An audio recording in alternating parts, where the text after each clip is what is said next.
नमो अरिहन्ताणं नमो सिद्धाणं नमो आयरीयाणं नमो उवज्झायाणं नमो लोये सौवसाहोणम् नमः श्रीवर्धमानाय निर्धूतकलिलात्मने सालोकानां त्रिलोकानां यद्विद्यादर्पणाय ते। ये मांगलिक ग्रंथ श्री रत्नकर्ण शावकाचार्य, इसके रचयिता आचार्य भगवान श्री समंतभद्र स्वामी है। इसमें सम्यक दर्शन के पश्चात द्वितीय अधिकार में सम्यक ज्ञान का वर्णन है। इस सम्यक ज्ञान के 4 भेद किए, प्रथमानुयोग, करणानुयोग, चरणानुयोग और द्रव्यानुयोग। इसमें चरणानुयोग का स्वरूप बताने के पश्चात में मोक्ष और प्रकाशक के आधार से अपन ये देख रहे हैं कि इसका प्रयोजन क्या है, चरणानुयोग का क्या प्रयोजन है, क्यों चरणानुयोग लिखा गया। तो ये दिखाया था कि इसके माध्यम से जीव पाप का त्याग करके जो धर्म साधन स्वयं से बन सकता है वह करता है, और वह करने से उसको कषाय की मन्नता बनती है, कुगतियों में जाना टल जाता है, सुख रूप जो गतियां लोक में मानी जाती है मनुष्य और देव गति उसकी प्राप्ति होती है, और जैन धर्म का निमित्त साधन बना रहता है। इतना महान लाभ इस व्यवहार धर्म के चरणानुयोग के पालन से होता है। और आज पंडित जी ने आगे एक और लिखा बात कि ऐसा करता हुआ वहां पर तत्व ज्ञान की प्राप्ति की योग्यता बनती है, तो तत्व ज्ञान की प्राप्ति भी हो जाती है। तो कल आपसे अंत में हमने पूछा था कि यहाँ पर ये लिखा है कि तत्व ज्ञान की प्राप्ति होनी हो तो हो जाती है, और उसके पहले करणानुयोग के अंतर्गत तो ये लिख दिया था कि ऐसे अभ्यास से तत्व ज्ञान की प्राप्ति भी शीघ्र होती है। तो इन दोनों में क्या अंतर है, ये कल अंत में पूछा था ना, बोलो क्या था अपना प्रश्न। कल का प्रश्न क्या था, अंत का ये बताया था ना प्रश्न कि चरणानुयोग के अभ्यास से तत्व ज्ञान की प्राप्ति होना हो तो हो जाती है, ऐसा कहा है, और करणानुयोग के या द्रव्यानुयोग के अभ्यास से प्राप्ति शीघ्र हो जाती है। प्राप्ति हो ही जाती है ऐसा नहीं लिखा है पीयूष, ये देखना, ऐसा नहीं कह रहे कि इसके अभ्यास से प्राप्ति हो ही जाएगी, लेकिन उन्होंने कहा कि प्राप्ति शीघ्र हो जाती है। वहां भी होनी हो तो ही होगी जी, सम्यक अभ्यास करेगा तो ही होगी, लेकिन वहां पर एक विशेषण शीघ्रता का दिया, और यहाँ पर एक थोड़ा इस प्रकार का डाल दिया, होना हो तो हो जाती है।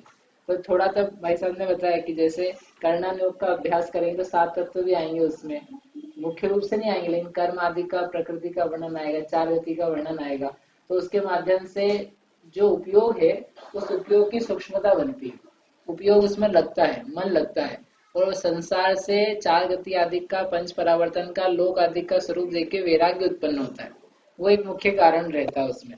चरणानुयोग में क्या है, व्यक्ति के व्यवहाराभासी होने की बहुत ज्यादा संभावनाएं हैं। जीव थोड़ा सा भी धर्म का पालन करने लग जाए तो उसको ये लगने लग जाता है कि मैं धर्म का पालन कर रहा हूँ, मैं धर्मात्मा हूँ। यदि आप व्रत, प्रतिमा, नियम, धर्म कुछ ले लो और सम्यक दर्शन साथ में नहीं हो, फिर बाद में कोई ये समझाए कि तुम्हारा ये लेना सच्चा नहीं है, तुम्हें सम्यक दर्शन प्राप्त करना चाहिए, स्वानुभव जब तक नहीं है तब तक तुम्हारा सारा धर्म कर्म बेकार है, तो व्यक्ति लाल पीला हो जाए ज्यादा करके तो ऐसे ही होता है। ये तो कोई भव्य शांत परिणामी हो कि वो उसके बाद भी सुन ले कि वास्तव में आगम में इसी प्रकार की व्यवस्था है कि व्रत तक भाई तो धारण कर लिए, लेकिन वैसा करने मात्र से धर्मात्मा नहीं हो गए। अभी भी हमको स्वानुभव करने की, आत्मा का अनुभव करने की, कर्म का क्षय करने की आवश्यकता है। अभी काम पूरा नहीं हुआ है, लेकिन बहुधा ऐसा देखा जाता है और ऐसा होता है, और ऐसा नहीं दूसरे की कथा सुना रहे, अपने में ही ऐसा हो जाता है।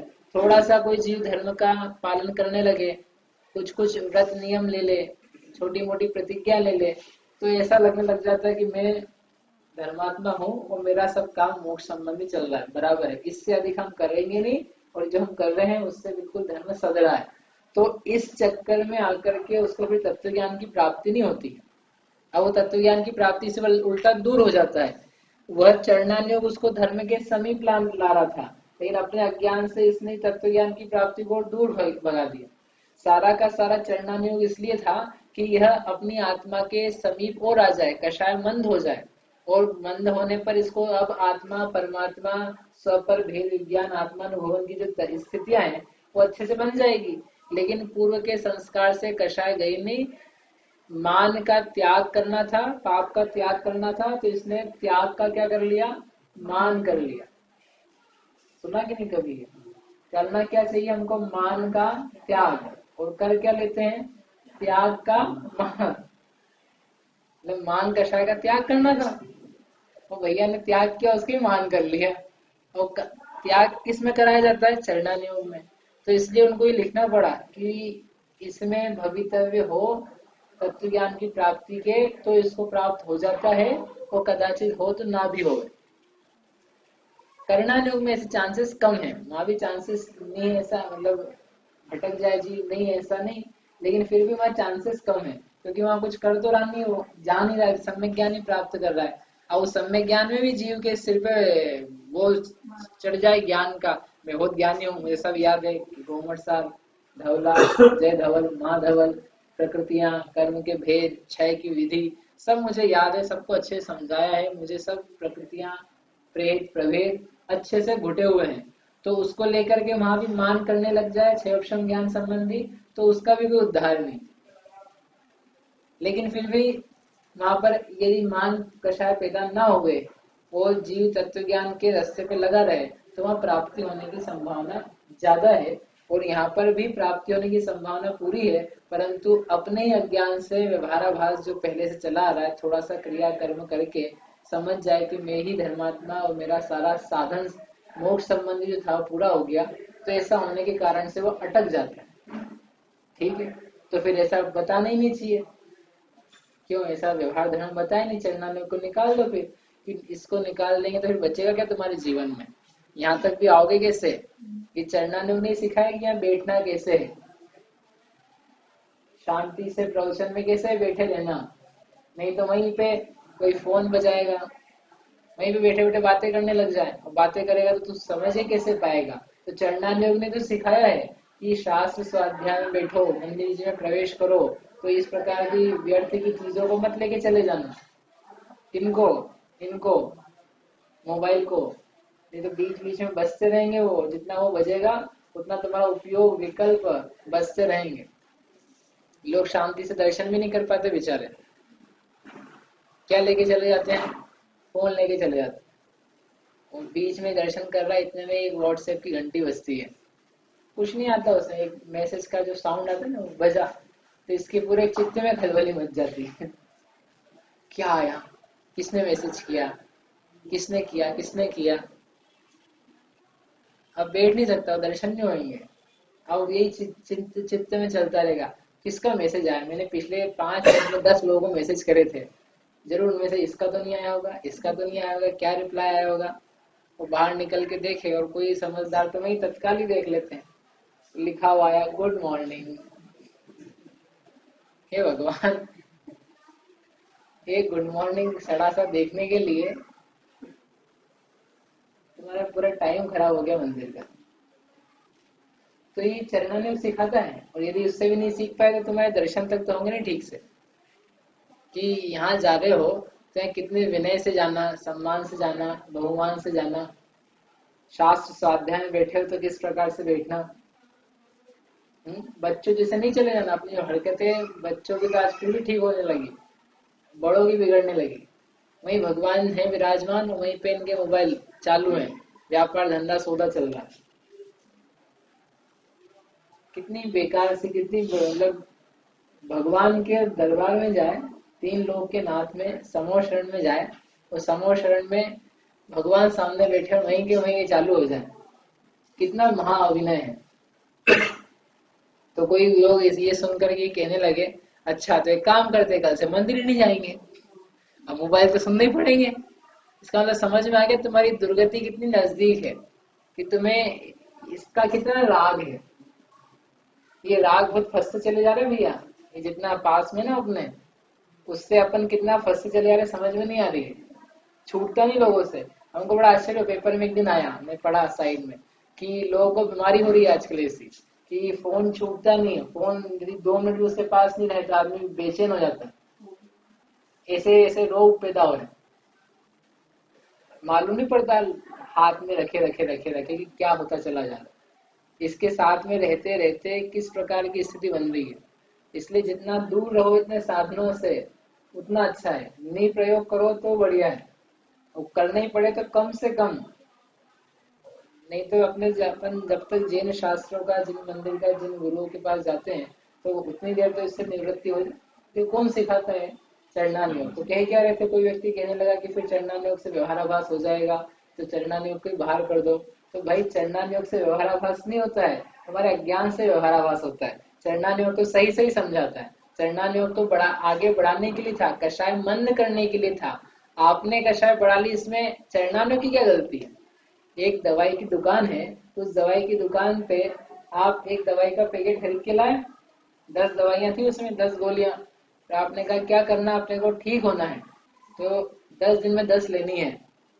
तो क्या करें अपन, जल्दी ठीक होना आपने को तो एक साथ ले ले 10, और एक साथ 10 ले ले तो क्या होएगा, पूरी।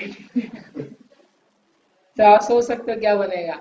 तो ऐसी दवाई से जब गड़बड़ होती है तो उस दवाई वाले को ही पकड़ो, उसकी दवाई की दुकान बंद कराओ, और दवाइयां ही बंद कराओ, सारे डॉक्टरों को अंदर करो। तो आप बोले भाई दवाई ने क्या खराबी थी, दवा ने क्या गलत किया था? तुम्हारे अज्ञान से तुम गड़बड़ में आए हो, तुम्हारा अज्ञान ठीक करो ना।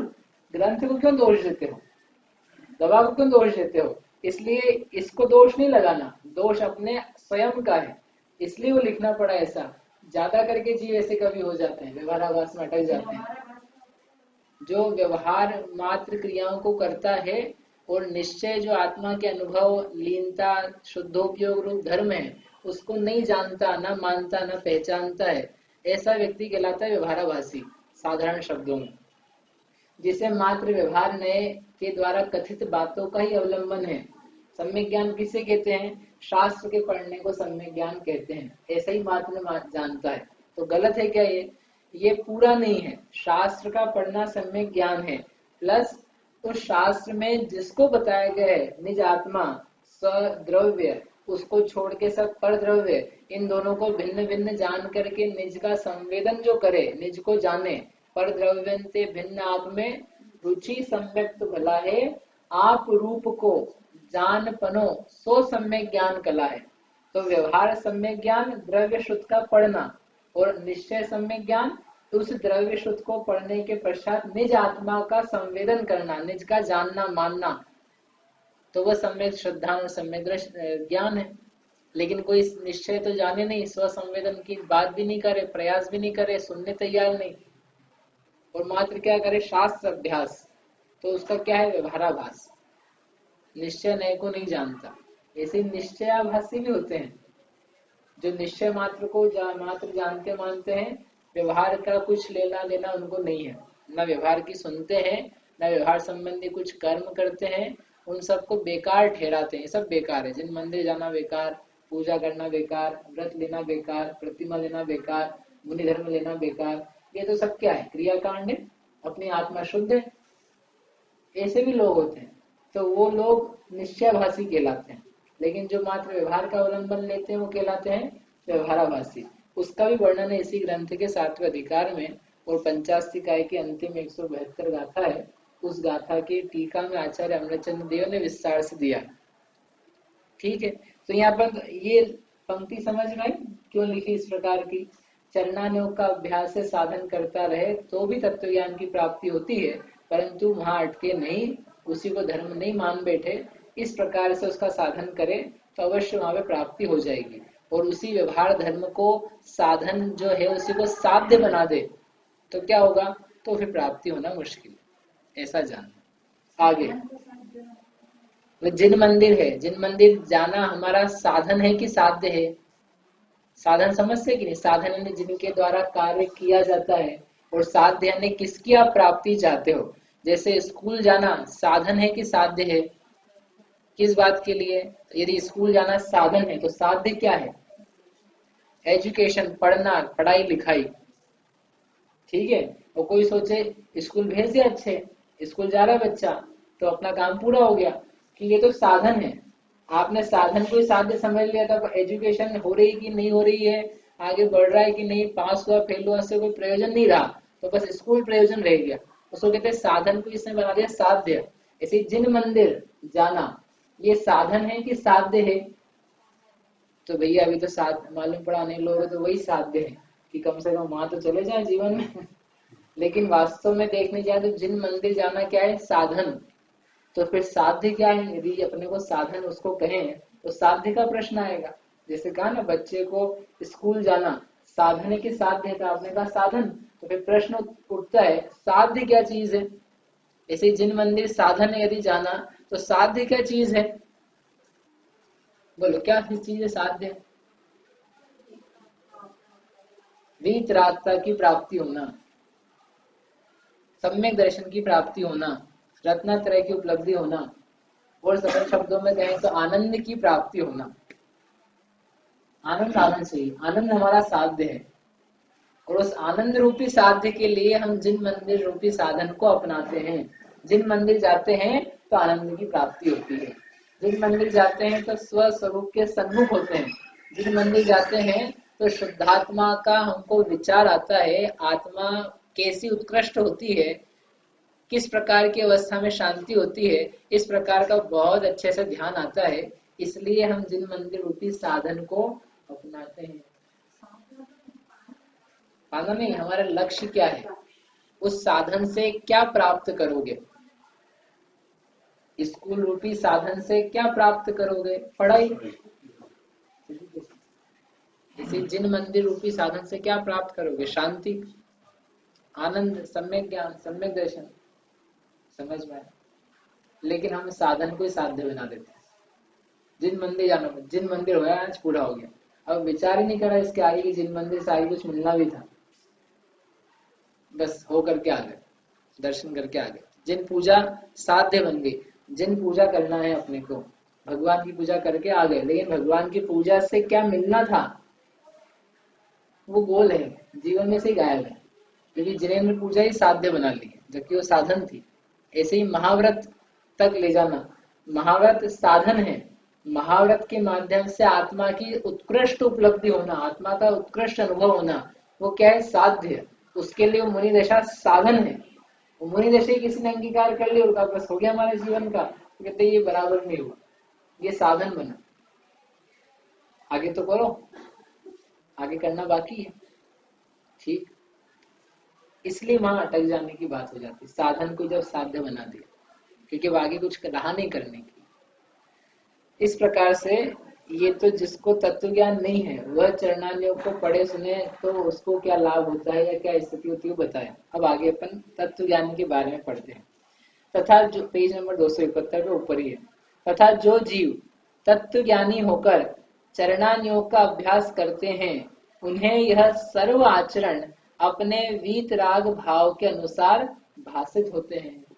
जो जीव तत्व ज्ञानी हुआ यानी क्या हुआ? जिसको सम्यक दर्शन आदि की उपलब्धि हुई, जो स्वपर का भेद विज्ञान कर रहा है, व्यवहार निश्चय का यथार्थ ज्ञान है, किसी एक नय के पक्ष वाला नहीं है, दोनों नयों को बराबर जानता है और जैसा जैसा जीवन में आचरण बनना चाहिए अपने भावों के अनुसार वैसा करता भी है, उस प्रकार का जो जीव है वह तत्व ज्ञानी। तो उसको चरणानुग के अभ्यास की आवश्यकता है क्या? पहले तो ये सोचो, जो सम्यक दृष्टि हो गया है उसको काय के लिए चरणानुयोग चाहिए? वो तो ज्ञानी है ना, उसको काय की आवश्यकता चरणानुयोग की? ज्ञानी जीवों को। मुनिराज को चलो अपन सोचते हैं, मुनिराज ज्ञानी जीव हैं, उत्कृष्ट ज्ञानी हैं, तो क्या मुनिराज को चरणानुयोग पढ़ने की सुनने की जरूरत है क्या जरूरत? हाँ कि ना? नहीं है, नहीं पता है, ऐसा बोल रहे हो, ठीक है, क्योंकि इधर भी ज्यादा चेहरा ऊपर भी ज्यादा क्या बोल रहे हाँ, ये अच्छा उत्तर है कि नहीं पता है। जरूरत है क्या? क्या जरूरत है? बोलो खुशबू, क्यों जरूरत है?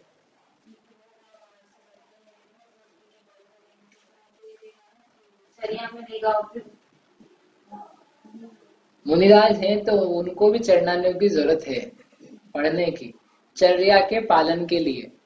चर्या कैसी होनी चाहिए? वो चर्या में तो चल ही रहे हैं, चलते हुए भी जो चर्या में मैं चल रहा हूँ वह आगमानुकूल है कि नहीं, और आगमानुकूल है तो उसमें कहीं अतिचार तो नहीं लग रहे, दोष तो नहीं लग रहे, और जैसा हम पहले चल रहे थे वैसे ही आज भी चल पा रहे कि नहीं चल पा रहे? ये तो हमारा संविधान है। माथे महाराज जी के पास, महाराज जी बोले, मतलब कुछ प्रसंग बना, बोले ये जिनवाणी अपना संविधान है, इसका अपमान नहीं करना कहीं किसी मुनिराज से कुछ समझो। क्या हुआ कि वो चरणों के नीचे मतलब सो रहे थे, एक श्रावक था ब्रह्मचारी, तो वो लेटा था, लेट करके सुबह उठा, तो सुबह उठ करके वो फिर प्रतिक्रमण का बात चल रही थी कि अपना अपने दोष बचाओ, तो उसने कहा महाराज जिनवाणी जो थी वो पैरों पे थी, मतलब किसी भैया ने हमारे चरणों पे रख दी, हम सो के उठे तो नान मिली। तो एक तो उन्होंने ये कहा कि ऐसा नहीं कहना कभी कि किसी ने मेरे किसी भैया ने रख दी। आप ऐसा कहो कि मैं ठीक से सोया था और सुबह उठा तो जिनवाणी मेरे चरण की तरफ रखी हुई थी, पैरों की तरफ रखी हुई थी। किसने रखी कि उसका दोष है, आप उसको नहीं ढूंढो। जिसने रखी होगी उसको आकर के ये बोलना चाहिए कि मैंने किसी के चरणों में जिनवाणी रख दी थी, ये मेरा दोष है। बोले उसका दंड उसको लगेगा, आप उसको नहीं ढूंढो, आप अपनी गलती देखो। आपके चरणों में मिली ना तो ये आपका एक दोष है, उसका प्रतिक्रमण, उसका प्रायश्चित भले अल्प होगा लेकिन दोष अपना है। अपन प्रमाद में सो रहे थे ना, तो एक तो ये बात कहनी थी, मतलब ये अच्छा मैंने शिक्षा दी कि आप दूसरे का दोष की तरफ से अपने दोषों का बखान नहीं करो, अपना दोष वैसे नहीं बताओ, सीधे ही बताओ। एक तो ये बात। दूसरा वो कह रहे थे कि जिनवाणी है ना, जिनवाणी का बहुत सम्मान है। ये जिनवाणी क्या अपना संविधान है। संविधान यानी भारत का संविधान, यानी भारत किस प्रकार से बना, उसका गठन कैसे हुआ, उसके अलावा कैसे ये व्यवस्था चलेगी, क्या नियम कानून कायदे होंगे, एक एक बात उसमें लिखी है। जब जब भी नियम सुप्रीम कोर्ट को लेना होता है कोई डिसीजन, तो संविधान देखा जाता है कि संविधान के अनुच्छेद क्या है, संविधान के नियम कानून कायदे क्या है, उसके विरुद्ध तो नहीं जा रहे हैं। उसके विरुद्ध यदि होगा, कोई नियम भी पास कर देगा तो संविधान के कारण से उसको चेंज करना पड़ेगा। संविधान सर्वोपरि भारत में, भारतीय संविधान के अनुसार ऐसा कहा जाता है। ऐसे जैनों के लिए हमारे लिए संविधान है और चरणानुयोग महासंविधान है कि तुम चलना कैसे, तुम उठना कैसे, बैठना कैसे। इसलिए मुनिराज बार बार उस संविधान का अध्ययन करते हैं। ये वकील लोग हैं ना, ये भारतीय संविधान को पढ़ते रहते हैं बार बार, भले चाहे जितना अच्छा वकील हो, खोलता रहता, पन्ने पलटता रहता है, वो जितना अच्छा वकील होगा उतने ज्यादा पन्ने पलटता, पढ़ता रहता। इसलिए मुनिराज भी हो, वे भी चरणानुयोग के शास्त्र का अच्छे से अभ्यास करते रहते हैं। आप देखना संघ में जाकर के मूलाचार या भगवती आराधना ऐसा कोई जो ग्रंथ है ना, वो चलते ही रहेगा, मतलब रोटेट होता रहता है, चलते ही रहते हैं कुछ ना कुछ, अनेकों बार हो जाता है, ताकि चर्या में दोष नहीं लगे, अपन क्या कर सकते हैं क्या नहीं कर सकते इसका ज्ञान रहे। ठीक, श्रावक को भी ऐसे ही पढ़ते रहना चाहिए। तो पढ़ने से होगा कि ज्ञानी है व्यक्ति तो बस बाहरी दोष नहीं लगेगा क्या, इसके अलावा क्या फायदा होगा? तो कहते हैं उसको ये दिखता है कि जैसा मेरा वीतरागी परिणाम है वैसी ही ये चर्या है। यदि अंतरंग में पापों की प्रति विरक्ति आई है तो नियम से बाहर में पापों का त्याग बनेगा। आत्मा का अनुभव उत्कृष्ट बन रहा है अंतरंग में, तो बहिरंग में फिर वस्त्र आदि के परिग्रह नहीं रह सकते। इस प्रकार का उसका संधि है। अंतरंग में निर्ग्रंथता आती है तो बहिरंग में निर्ग्रंथता आएगी ही, ऐसा निमित्त नैमित्तिक इन दोनों का सहचर संबंध है। ऐसा वो देखता है ज्ञानी जीव कि मेरे अंतरंग में इतनी निर्ग्रंथता है तो बहिरंग में इस प्रकार की वृत्ति होनी चाहिए। जब आत्मा का अनुभव तीन कषाय के अभाव पूर्वक बन रहा है तो इसका मतलब बाहर में वस्त्र कैसे हो सकते हैं, उसके प्रति राग कैसे हो सकता है? और यदि अभी वस्त्र आदि के प्रति राग है तो इसका मतलब मुनि दशा नहीं है, उसके पहले वाली कोई दशा हो सकती है। श्रावक हो सकता है, अविरत सम्यक दृष्टि हो सकता है, और कौतूहल मिथ्या दृष्टि हो सकता है। तो वो जितना सारा आचरण है उस आचरण में जो क्रिया बताई मुनि की या श्रावक की, प्रतिमा वगैरह, उसको ऐसा लगता है, समझ में आता है जैसा वीतरागी भाव अंतरंग में है वैसा बाहर में साधन बनता है व्रत तप आदि का। मूल गुण होते हैं, मूल गुण ये लेकर के पूरा करते हैं। मूल गुण किसे कहते हैं? तो आचार्य जयसेन स्वामी ने रत्नकर प्रवचन सार जी की टीका में लिखा, मूलस्य गुण इति मूल गुण। जो मूल के गुण हो उसको बोलते हैं मूल गुण। मूल किसे कहते हैं? मूल यानी जड़, जड़ नहीं है मूल, यानी मूली से नहीं समझ जाना। मूल गुण है ना, मुनिराज के मूल गुण, सिद्ध के मूल गुण, आचार्यों के, उपाध्याय के, श्रावक के भी होते हैं मूल गुण। उसमें जड़ कहाँ से आ गई? मूल, तो उन्होंने कहा मूल यानी होती है आत्मा। मूलस्य, सब पदार्थों का मूल क्या है? आत्मा।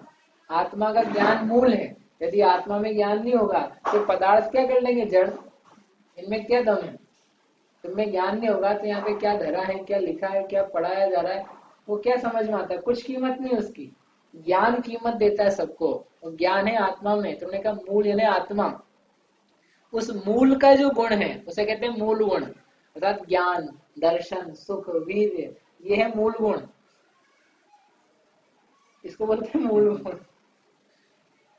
ये जो मूल गुण है, इस मूल गुण को देखता हुआ फिर वह जानता है कि यह बाह्य जो आचरण है, ये आचरण मूल गुणों के अनुसार है कि, अर्थात मेरी आत्मा के ज्ञान, दर्शन, सुख, स्वभाव आदि जो है उसके अनुरूप मेरा आचरण होना चाहिए।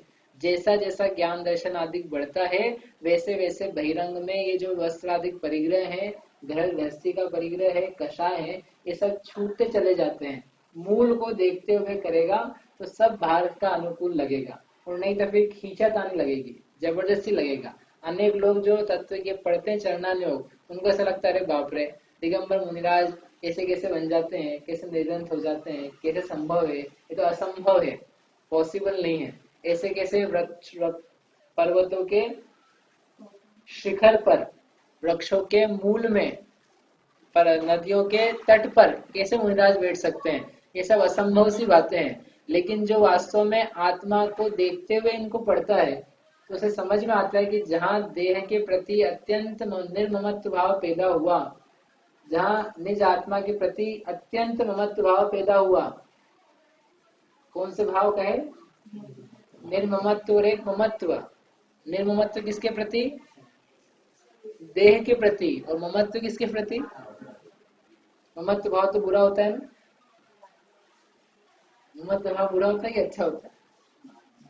आत्मा के प्रति ममत्व हो, उसकी आत्मा, बाल बच्चे की नहीं, अपनी आत्मा के प्रति ममत्व होगी। मैं ही आत्मा हूँ, मेरी ही आत्मा है, मेरा ही ज्ञान दर्शन है, तो वह निर्ममत्व भाव शरीर से हो, ममत्व भाव निज आत्मा से हो, तो ऐसी अवस्था में ऐसा उत्कृष्ट चरण बन सकता है।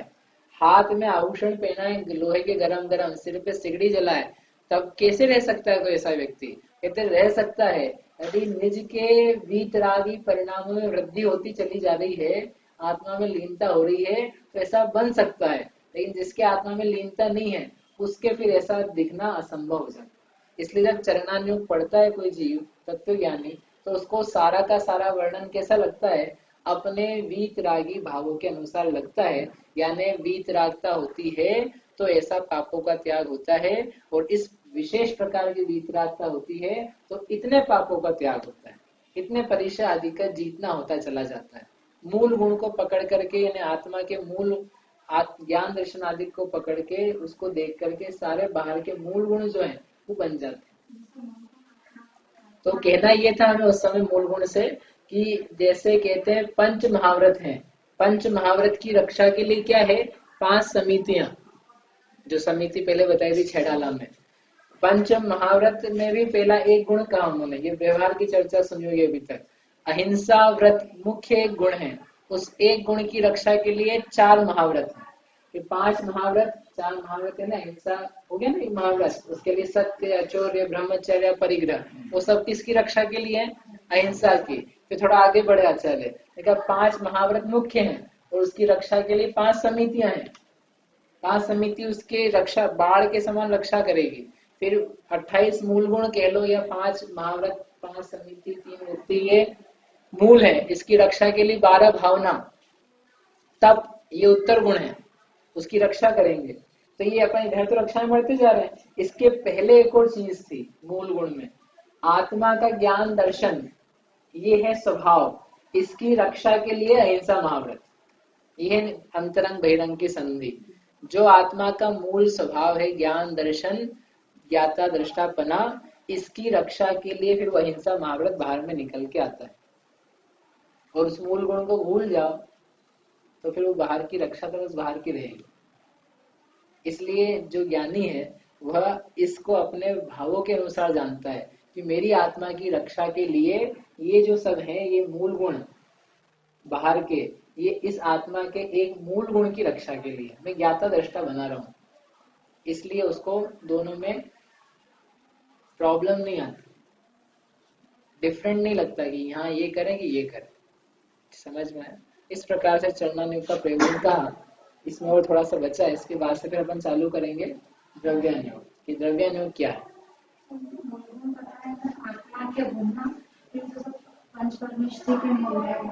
वो फिर आप व्यवहार से मूल गुण समझ लेना। मूल गुण यानी जो मुख्य गुण पाए जाते हैं, जिनके माध्यम से उनकी पहचान होती है, वो मूल गुण।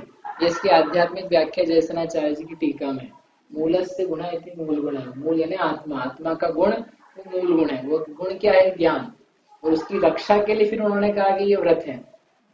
आत्मा के गुण की रक्षा के लिए व्रत लिए जा रहे हैं, केवल व्रत के लिए व्रत नहीं लिए जा रहे हैं। आत्मा का गुण है ज्ञान दर्शन, इसकी रक्षा करो।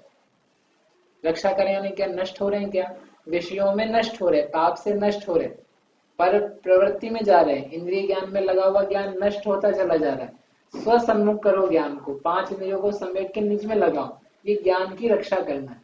और ये इंद्रियां जितनी खुली हुई है, बाहर जा रही है, ये सब ज्ञान को नष्ट कर देगी। ये होती रक्षा, बाहर के विषयों से हट करके स्वसन्मुख होना। इस प्रकार से हम होवे इस भावना से। जा वाणी के ज्ञान ते सूझे लोकालोक, सो वाणी मस्तक नभो सदा तीर्थ हो ढो।